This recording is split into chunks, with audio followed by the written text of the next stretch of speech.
Olá pessoal, tudo bem? Aqui é o professor Giliar, da disciplina Engenharia de Requisitos de Software. E o objetivo desse vídeo é falar um pouco sobre as unidades 5 a 8 da disciplina, complementando aquele vídeo inicial que foi feito das unidades 1 a 4.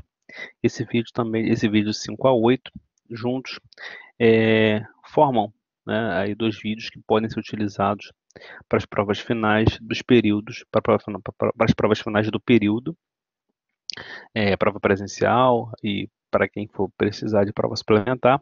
Então, esse material ele pode ser utilizado como uma das fontes de estudo, né, para reforçar o que vocês já estudaram nas unidades, para tirar alguma dúvida sobre algum ponto que esteja ainda nebuloso. Então, eu elenquei aqui alguns dos itens principais que serão cobrados nas avaliações e nós vamos conversar um pouquinho sobre esses elementos.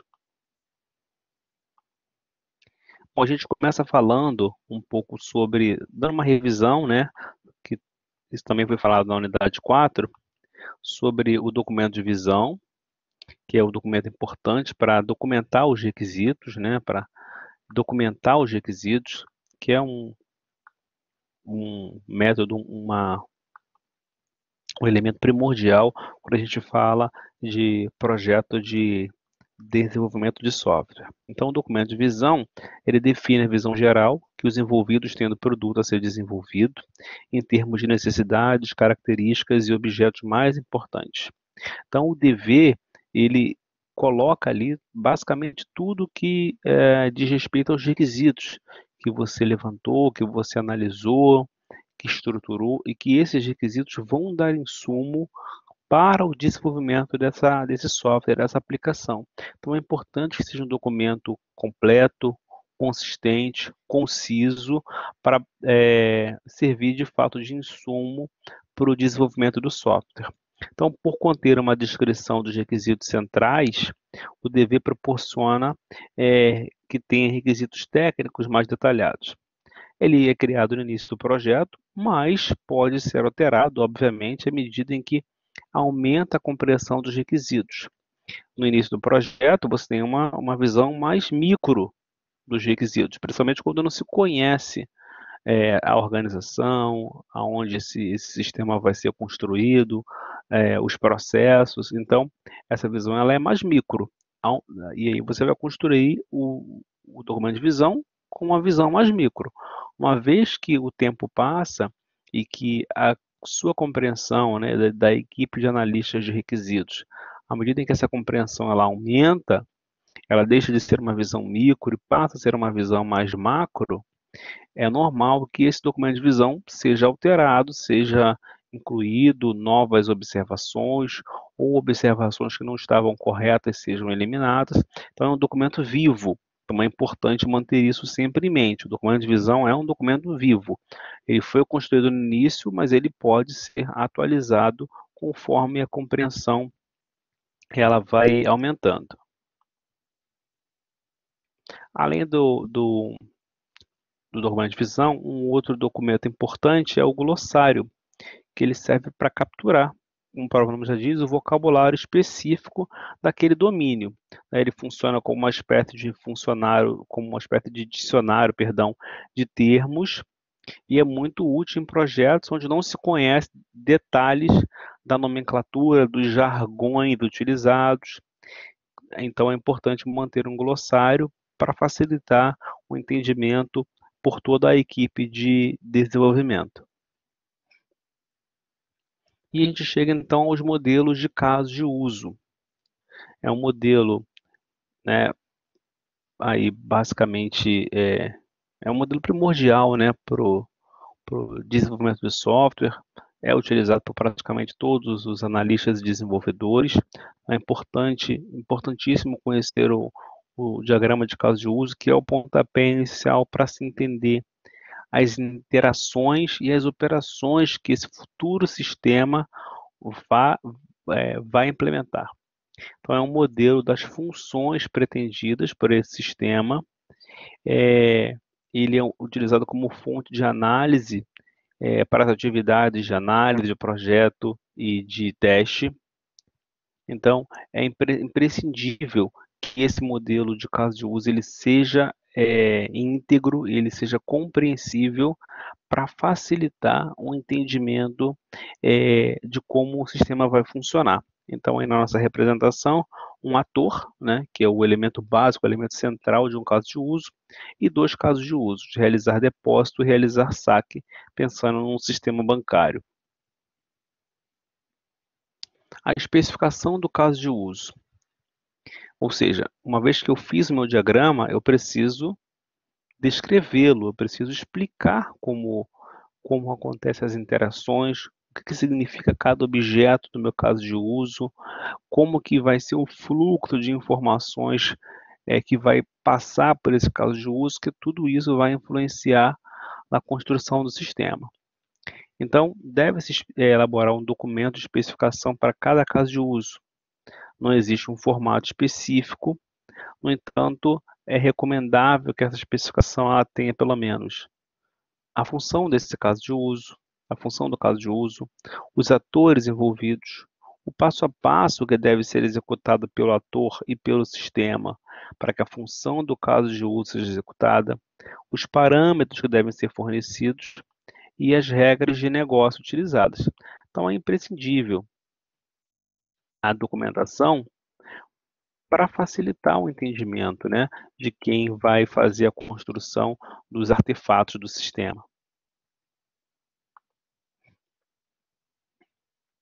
É importante que essa documentação ela tenha algumas propriedades.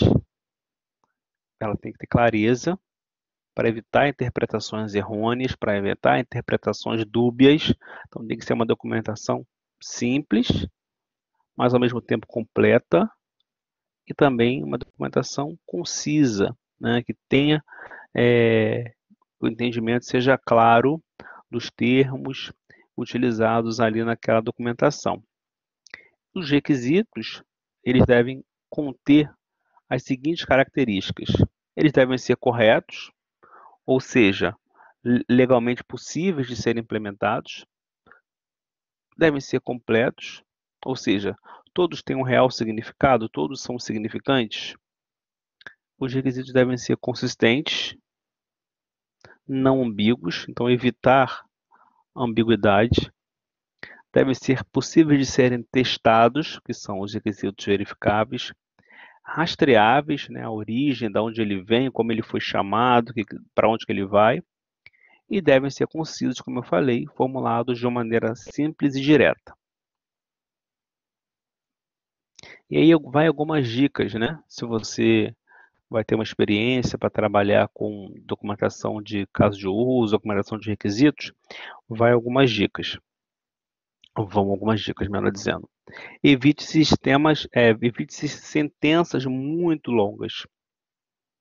Quanto mais longa a sentença, maior a chance dela se tornar ambígua, dela não se tornar consistente. Então, o sistema ele deve ser compatível, por exemplo, né? O sistema deve ser compatível com o Internet Explorer, com o Mozilla Firefox, ter 99% de disponibilidade, utilizar protocolo de segurança baseado em certificado digital, etc, etc. Então, ao invés de construir uma sentença extensa como essa, cria sentenças menores. O sistema deve ser compatível com o Internet Explorer ou com Mozilla. Ponto. É uma sentença. O sistema deve ter 99% de disponibilidade. Ponto. É outra sentença. Então, você tem sentenças claras que já dizem diretamente o recado, que já dão o objetivo dela ali e não geram interpretações duvidosas. Evite adjetivo sem algum parâmetro para expressar limites e condições. Então, máximo, mínimo, fácil, rápido. Então, você vai usar algum adjetivo, exemplifique, né? Coloque parâmetros nesse adjetivo. Então, se ele é rápido, o quão rápido ele deve ser?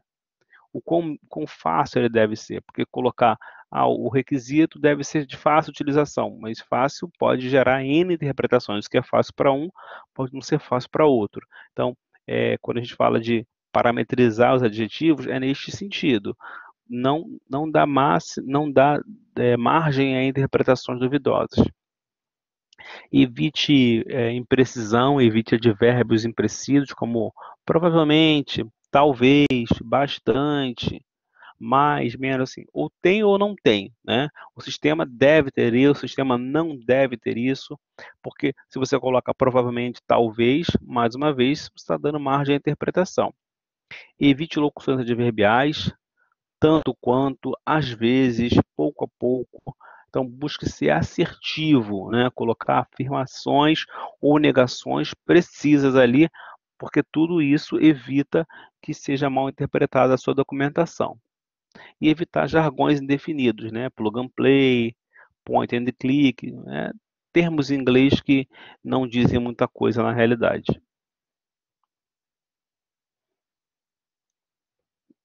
Continuando, evite a palavra uso de uma forma vaga.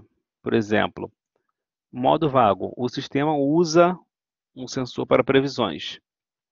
Modo mais claro, o sistema lê a pressão barométrica através de um sensor e aplica o valor encontrado em uma fórmula de previsão. Então, percebam a diferença. A gente, na primeira sentença, utiliza um sensor, mas o sensor para quê? Qual a finalidade dele? Como, né, em que momento esse sensor, que tipo de informação esse sensor recebe, que tipo de informação ele processa. Então, no modo vago, você vai dar margem à interpretação, a vários questionamentos. Nesse modo mais claro, já está definido como que ele deve fazer, o que ele deve fazer. Então, procurar sempre escrever de maneira mais clara. Evitar conjunções, senão, logo que, uma vez que. Evitar a voz passiva. O sujeito da frase é passivo quanto à ação do verbo, a tela é acionada, o valor é calculado. Então, evitar também essa forma de escrita e evitar os termos vagos. Gerenciar, apoiar, adequar, analisar, ou quando usar com propriedade, usar com parâmetro, para ficar claro aquilo que você está querendo dizer. Ainda sobre a documentação, evitar termos genéricos, geralmente, usualmente, frequentemente, normalmente, e evitar ambiguidade. Ficou a figura em cima aí, mas aí um exemplo, né, dessa figura, que é uma ambiguidade clássica. Então, evitar esses termos, porque pode gerar, as ambiguidades geram um desconforto por quem está lendo, por quem vai pegar essa documentação para dar prosseguimento. Bom, terminado aí essa parte de documentação, a gente entra na UML, que tem aí as melhores práticas de engenharia para o desenvolvimento de software. A UML, ela é largamente utilizada na indústria de software. É importantíssimo que a gente conheça, né? Unified Modeling Language, ela traz uma série de práticas, uma série de indicações de como a gente conduzir melhor o nosso processo de desenvolvimento de software. Então, ela é uma compilação das melhores práticas de engenharia que provaram que tem sucesso na modelagem de sistemas grandes e complexos. Sucedeu aos conceitos de Book, OMT e USE, fundindo numa única linguagem de modelagem. Então, antigamente você tinha alguns conceitos desses autores aí que eu falei, né? E se uniram para formar o ML, que traz aí, ele pegou um pouquinho de cada um pouquinho de boa prática de cada um dos autores e formou uma linguagem única. Atualmente, a UML possui 13 diagramas, entre eles o diagrama de caso de uso. Então, todos os diagramas que vocês ouvem falar no processo de desenvolvimento de software, diagrama de classe, diagrama de sequência, diagrama de atividades, diagrama de caso de uso, todos esses diagramas, eles estão dentro da documentação da OML. A OML, ela traz boas práticas para essas documentações. Então, como eu construo um documento, um diagrama de sequência adequado, um diagrama de classes. O que esse diagrama de classes recebe de entrada, o que ele representa, o que ele gera de saída para os próximos diagramas. Então, a OML, ela traz essa documentação para você, tá?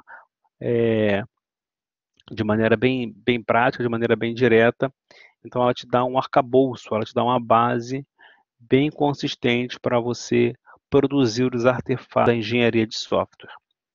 O diagrama de caso de uso, que é o objetivo aqui desse conteúdo, dessa disciplina, é o diagrama mais geral e mais informal da OML. Ele é utilizado normalmente nas etapas de licitação e análise de requisitos.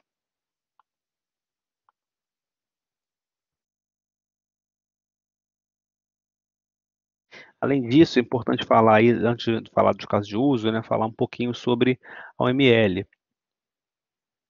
A OML ela foi definida para ser utilizada na metodologia orientada ao objeto.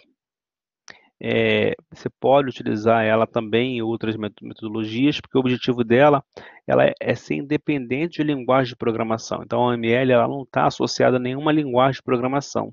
São coisas completamente diferentes. Eu vou construir o meu sistema em Java. Eu posso utilizar os diagramas do ML? Pode, não tem problema nenhum. A ML é diferente. Eu vou construir é, é, em C ou eu vou construir em outra linguagem de programação, sem problema nenhum. A OML ela não está atrelada a nenhuma linguagem, ela é isenta disso. Os diagramas produzidos nela, os artefatos que ela emprega, podem ser gerados independente de outra linguagem de programação.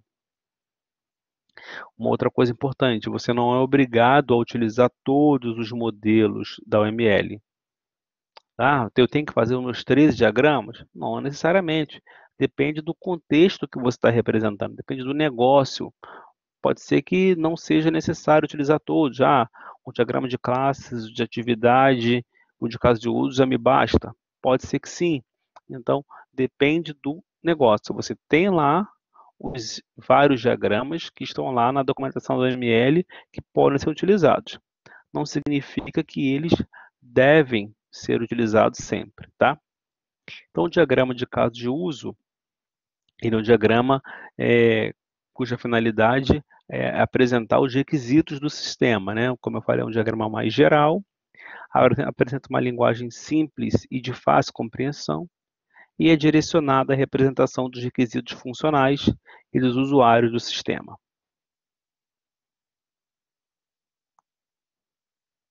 Então, aí você tem os elementos do caso de uso. Você tem o ator, que representa um papel desempenhado no sistema. Pode ser humano, ou um dispositivo de hardware, ou até um outro sistema. Um ator, ele interage diretamente com o sistema, fornecendo ou recebendo informações. E como a gente pode identificar? Um ator, quem utiliza o sistema? Quem obtém informação do sistema? Quem fornece informação ao sistema? E que outros sistemas utilizam esse sistema? Então, ali, uma representação do bonequinho do caso de uso. Um gerente, um cliente, um funcionário, representando o humano. Ou um sistema de cotação, porque, como eu falei antes, né, um caso de uso ele também pode ser um outro sistema. Então, é importante aí saber identificar o caso de uso. É sempre aquele que interage com o sistema. Quem obtém, quem recebe, quem processa as informações.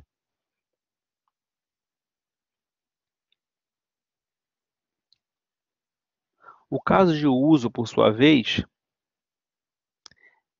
especifica o comportamento do sistema a ser desenvolvido sem especificar como este comportamento será implementado. Então, não é preocupação do caso de uso dizer como esse comportamento vai ser implementado.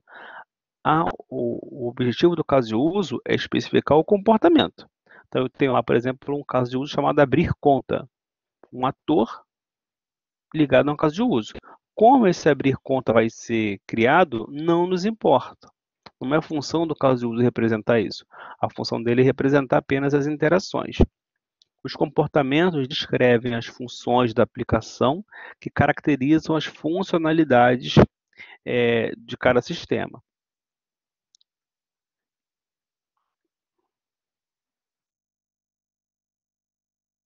Cada caso de uso define um conjunto de requisitos e sempre produz algo tangível para o ator. Continuando aqui.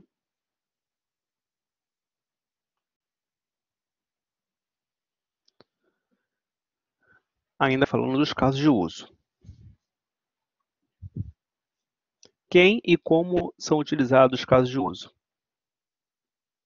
O cliente aprova o sistema, o usuário deve entender o que o sistema deve fazer.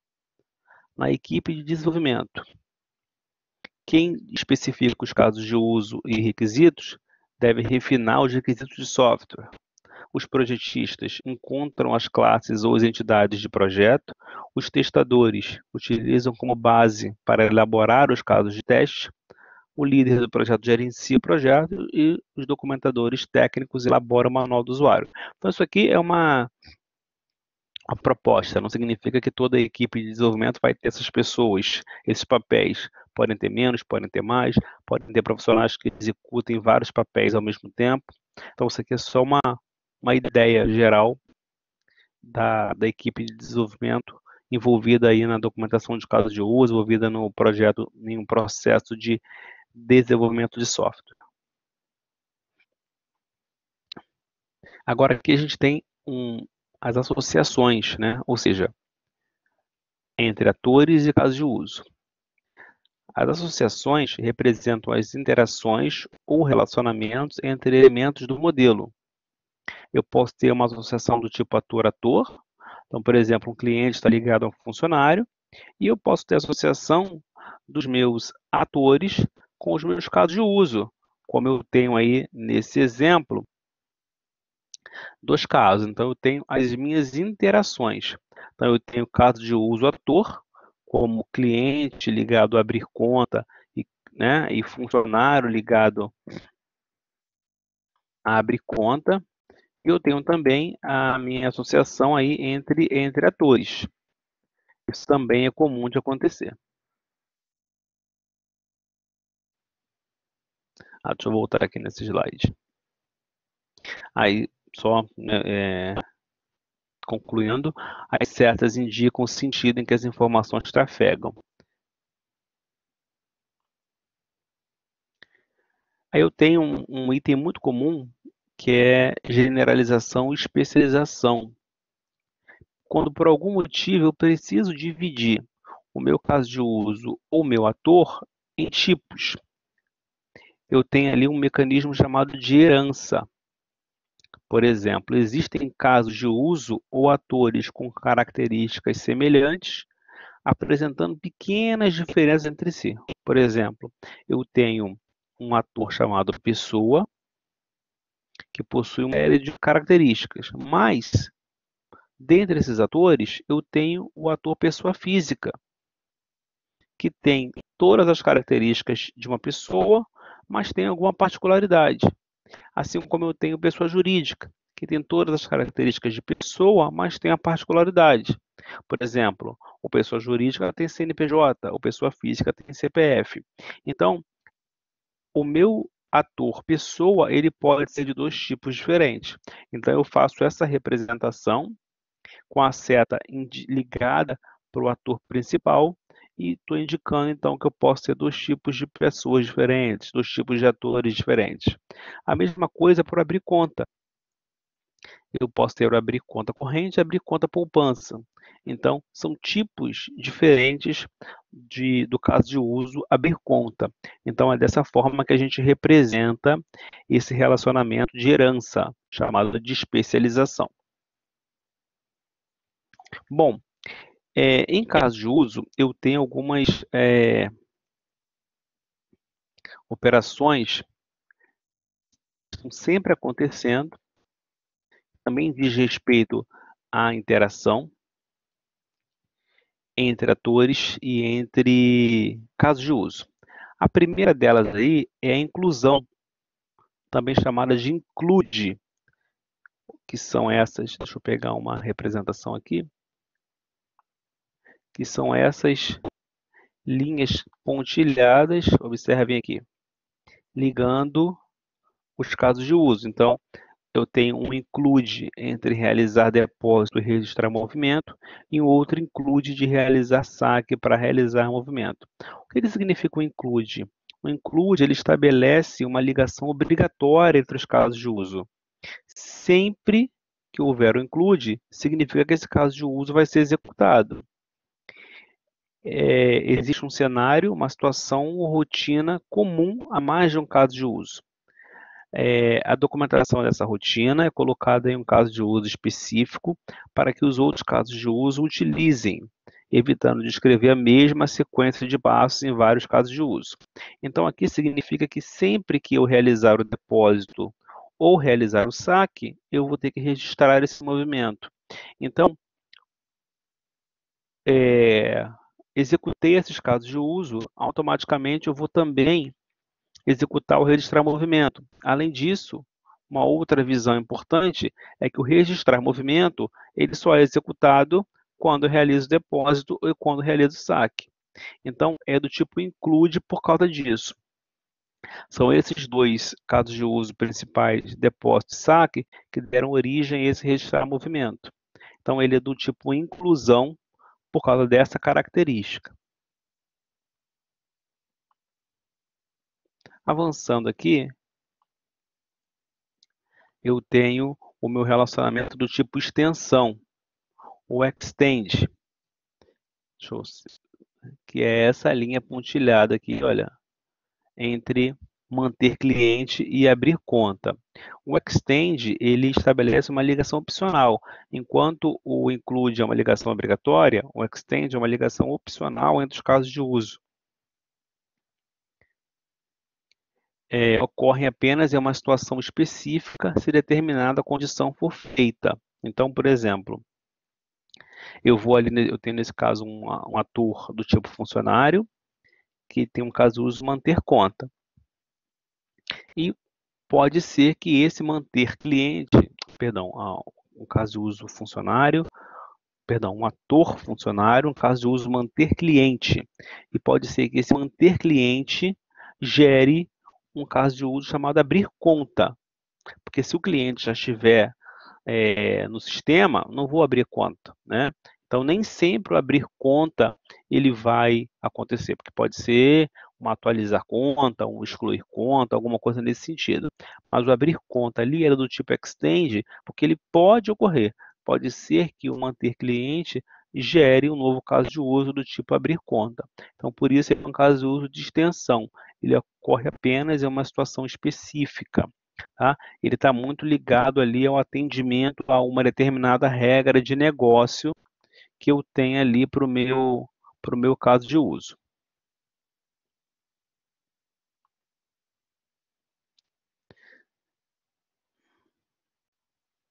Aqui a gente tem algum exemplo, tá? É, do relacionamento mesmo, da forma de representar, né? Caso de uso. Importante, nem todo caso de uso vai gerar includes e extends. Às vezes eu tenho só um ator ligado a um caso de uso único, ou esse caso de uso, ele pode gerar extend, ele pode gerar include, ele pode ter uma especialização ou não. Então isso varia muito de acordo com o contexto que a gente está representando ali naquele momento. Muito bem. E quando a gente entra, então, em caso de uso, a gente tem alguns elementos para descrever quando a gente vai especificar o caso de uso. Todo caso de uso tem que ter uma documentação associada para explicar o que aquele caso de uso representa. Essa documentação ela deve conter o nome do caso de uso, o objetivo, o tipo do caso de uso, atores, pré-condições, opcional, fluxo de eventos, fluxo principal, que é obrigatório, os opcionais, que são os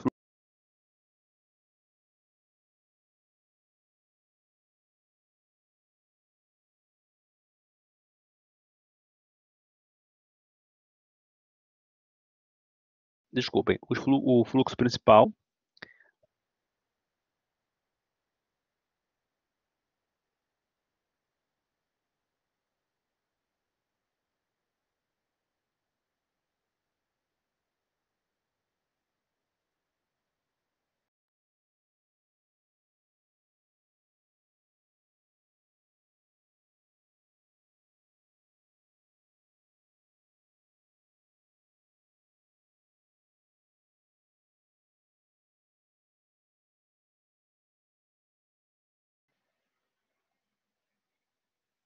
Pessoal, acho que a minha conexão ficou meio instável, então eu vou repetir esse slide porque eu não sei se foi capturado. Então, um caso de uso, ele deve especificar. Então, gente, um caso de uso, na verdade, quando eu falo, é, né, desse elemento aqui, tá?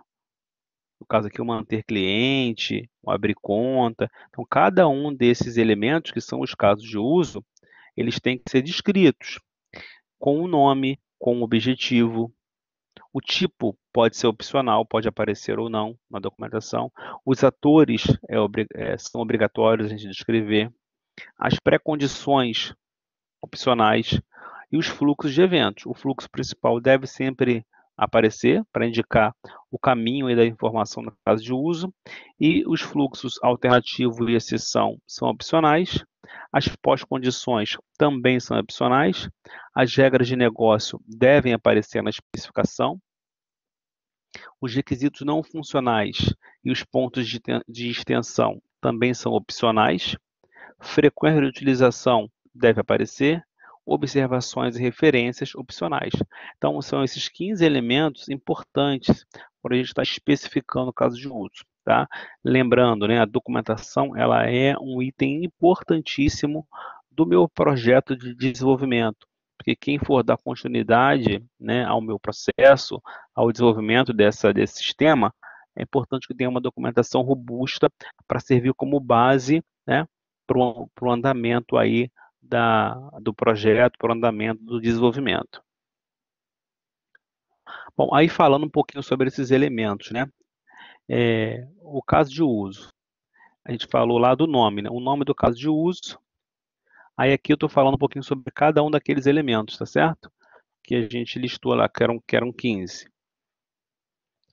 O nome do caso de uso.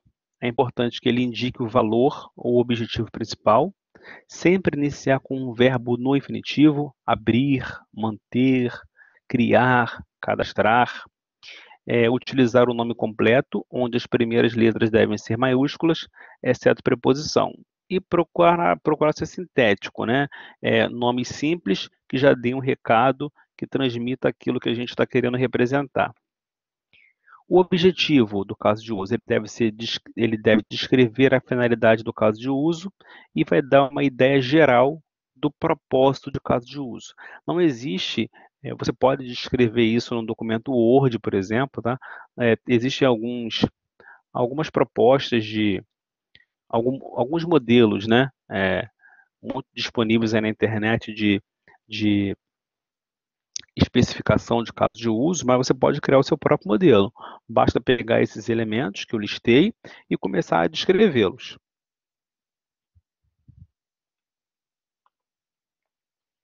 O tipo de caso de uso.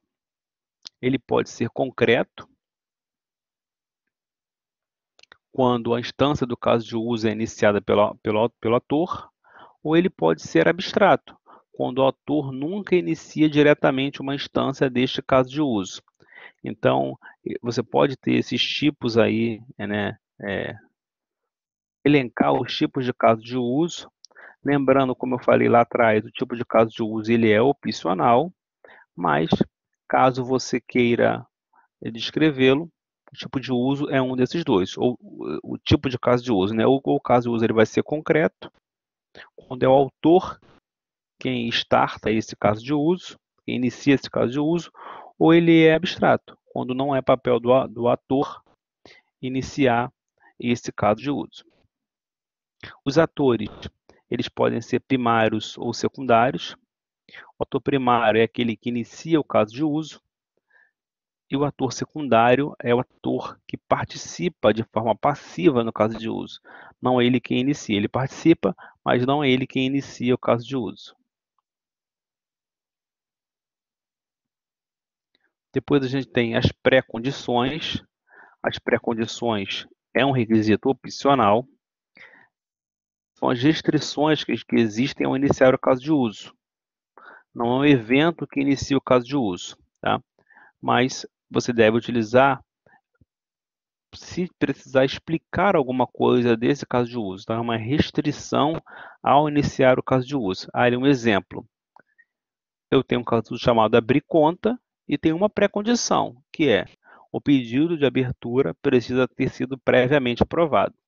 Então, precisei explicar por algum motivo que o meu caso de uso abrir conta, ele só iniciou com o atendimento a essa restrição, que é o pedido de abertura precisa ter sido previamente aprovado.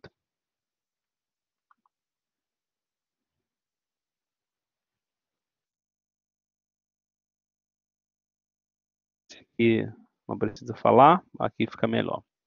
Então, eu tenho o meu fluxo de eventos. Então, aqui eu coloquei um fluxo básico, que é obrigatório. Os fluxos opcionais, os fluxos alternativos e exceção não são obrigatórios. Então, um fluxo básico. O primeiro passo, o cliente solicita, eu estou falando de um caso de uso chamado abrir conta, tá? Então, ele tem ali, o cliente solicita a abertura da conta, o sistema depois consulta os dados do cliente através do seu CPF ou CNPJ. Passo 3, o cliente informa a senha da conta. Passo 4, o sistema cria uma nova conta. Passo 5, o cliente fornece o valor que vai ser depositado. Passo 6, o sistema registra o depósito e emite o cartão da conta. Então, esses são os fluxos obrigatórios. O fluxo básico, ou seja, toda vez que eu estiver fazendo a abertura de uma conta, de acordo com esse caso de uso, eu preciso executar esses 6 passos. Então, toda a documentação de caso de uso deve conter esse passo. Então, isso já dá um indicativo para quem vai desenvolver o sistema de como isso deve ser feito. Então, ou quem vai desenvolver já entende exatamente como isso vai acontecer. Aí eu tenho alguns fluxos alternativos. Fluxo A1, alternativo 1, sair do sistema, eu vou ao passo 3 e o passo 5. Alternativo 2, atualizar dados do cliente. Quando eu quero atualizar dados do cliente, eu volto ao passo 5. Fluxo de exceção, ou seja, o que vai interromper ali, o que vai fazer com que aquela minha sequência do fluxo básico não ocorra. Exceção, cliente não possui idade mínima para abertura da conta. Eu vejo isso lá no passo 2. Ou exceção 2, um erro de comunicação com o banco de dados. Pode acontecer no passo 2, no passo 4, no passo 6. Então, o fluxo alternativo e de exceção, eles podem não ocorrer. E aí não precisam ser descritos, tá certo? Mas o fluxo básico, ele é extremamente importante para se entender a sequência de passos, a sequência de ações pelos quais o caso de uso passa. Aí eu tenho algumas dicas, né? Como a gente falou. Fluxo de evento. Use uma gramática simples. Sujeito, verbo, objeto direto. Como a gente falou ali. O sistema exibe o saldo da conta. O sistema altera. O sistema avalia a solicitação e os dados. O sistema responde ao ator com o resultado. Então, uma frase simples, direta, que já dá o recado. Mostra claramente quem executa. Então, sempre começar ali pelo ator. E incluir um conjunto de ações, né? O ator, juntamente com as ações que vão ser executadas por aquele caso de uso. Isso já basta para fazer a descrição. Uma descrição breve, sucinta e objetiva.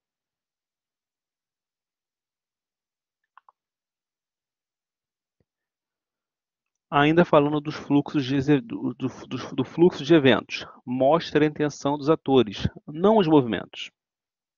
Ou seja, descrever os movimentos dos usuários é um dos erros mais comuns e mais graves na documentação dos casos de uso.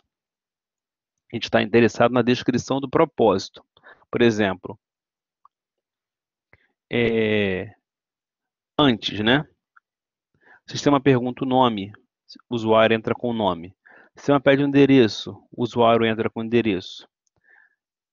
O usuário clica em OK, o sistema apresenta o perfil. Observem que foram colocados 6 passos, quando na verdade 2 já é o suficiente. O usuário entra com o nome e endereço, o sistema apresenta o perfil do usuário.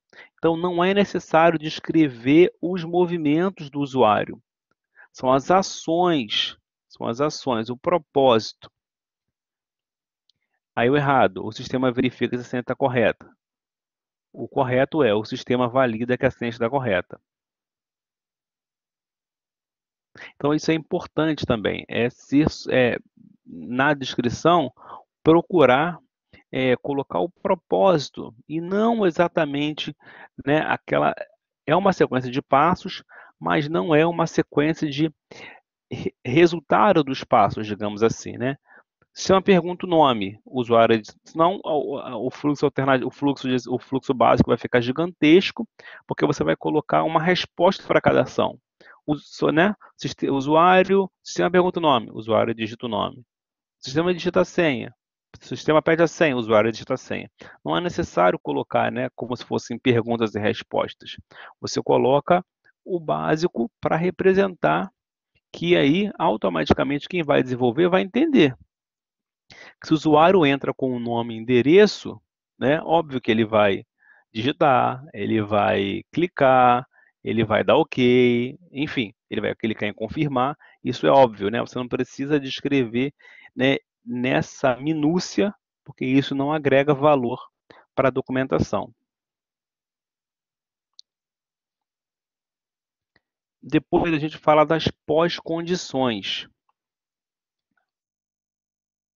Pós-condições, elas são itens obrigatórios, tá?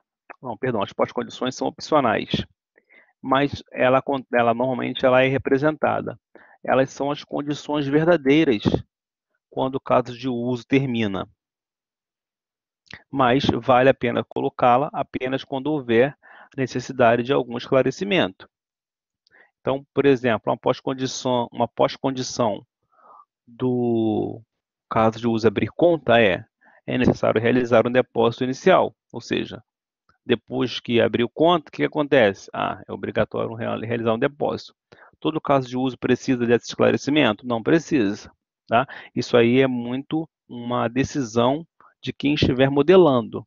Será que eu preciso de uma explicação, né? Será que eu preciso de um esclarecimento aqui ao terminar esse caso de uso? Se você achar que sim, você faz uma pós-condição.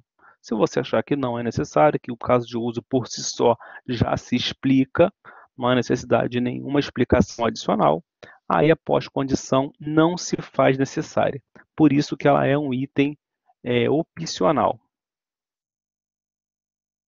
Depois eu tenho as minhas regras do negócio, que aí sim são itens obrigatórios. Por exemplo, são restrições e validações referentes ao caso de uso.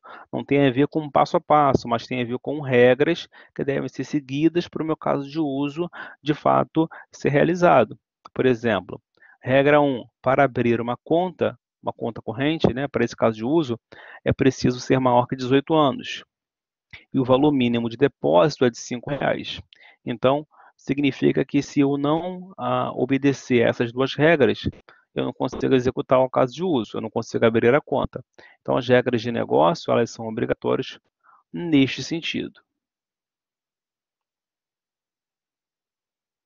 Depois das regras de negócio, eu tenho aí os requisitos não funcionais, que eles podem aparecer ou não, né? Algumas pessoas documentam os requisitos lá no documento de visão separadamente e não é necessário colocar aqui na documentação de caso de uso. Os requisitos não funcionais enumeram os requisitos não funcionais identificados especificamente para o caso de uso, né? Então, lá no documento de visão, você listou todos os seus documentos, os seus requisitos não funcionais. E aí, algumas pessoas pegam aquela lista de requisitos não funcionais e vão lançando, né, vão associando eles ao caso de uso específico e colocando na documentação do caso de uso. Pode não ser necessário. Os pontos de extensão também são itens opcionais, são referências a outros casos de uso externos que complementam o fluxo de eventos do corpo do caso de uso chamador. Perdão.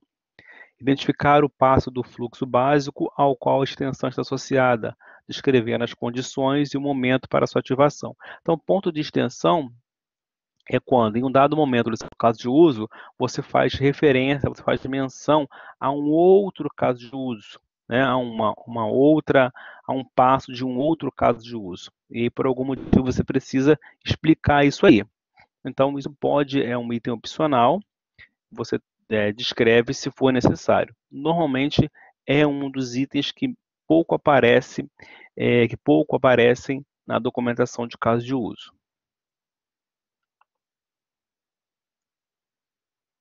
Depois você tem a frequência de utilização, que é um item obrigatório.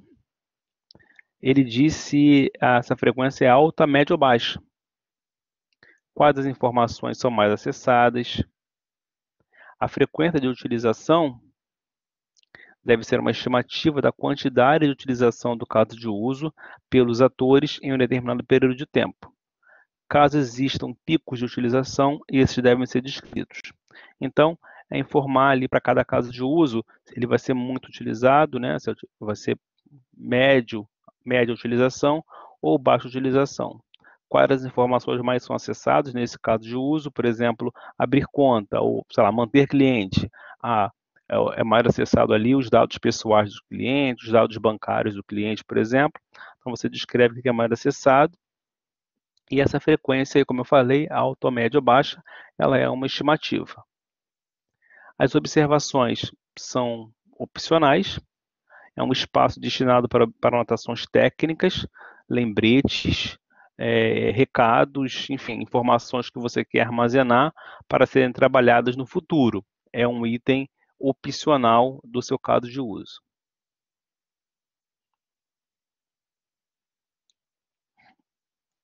E aí depois a gente apresenta aqui, para a gente encerrar, um checklist. Fiz toda a minha documentação de caso de uso, vou fazer um checklist para ver se eu não esqueci de nada, né? Então vale a pena a gente fazer esse pente fino, que tem algumas questões a serem respondidas. Cada caso de uso concreto está relacionado com pelo menos um ator? Tem que estar. Passei por essa pergunta, sigo.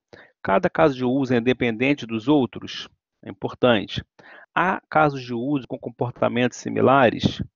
Alguma parte do fluxo de eventos de um caso de uso já foi modelada como outro caso de uso? O fluxo de eventos de um caso de uso pode ser inserido no fluxo de outros eventos? No fluxo de eventos de outro caso de uso? Os casos de uso possuem nomes únicos e intuitivos? O objetivo está claro? Os modelos de caso de uso estão demasiadamente complexos? É importante que não esteja complexo, é importante que esteja simples, objetivo e conciso. Está claro quem inicia e quem termina um fluxo de eventos?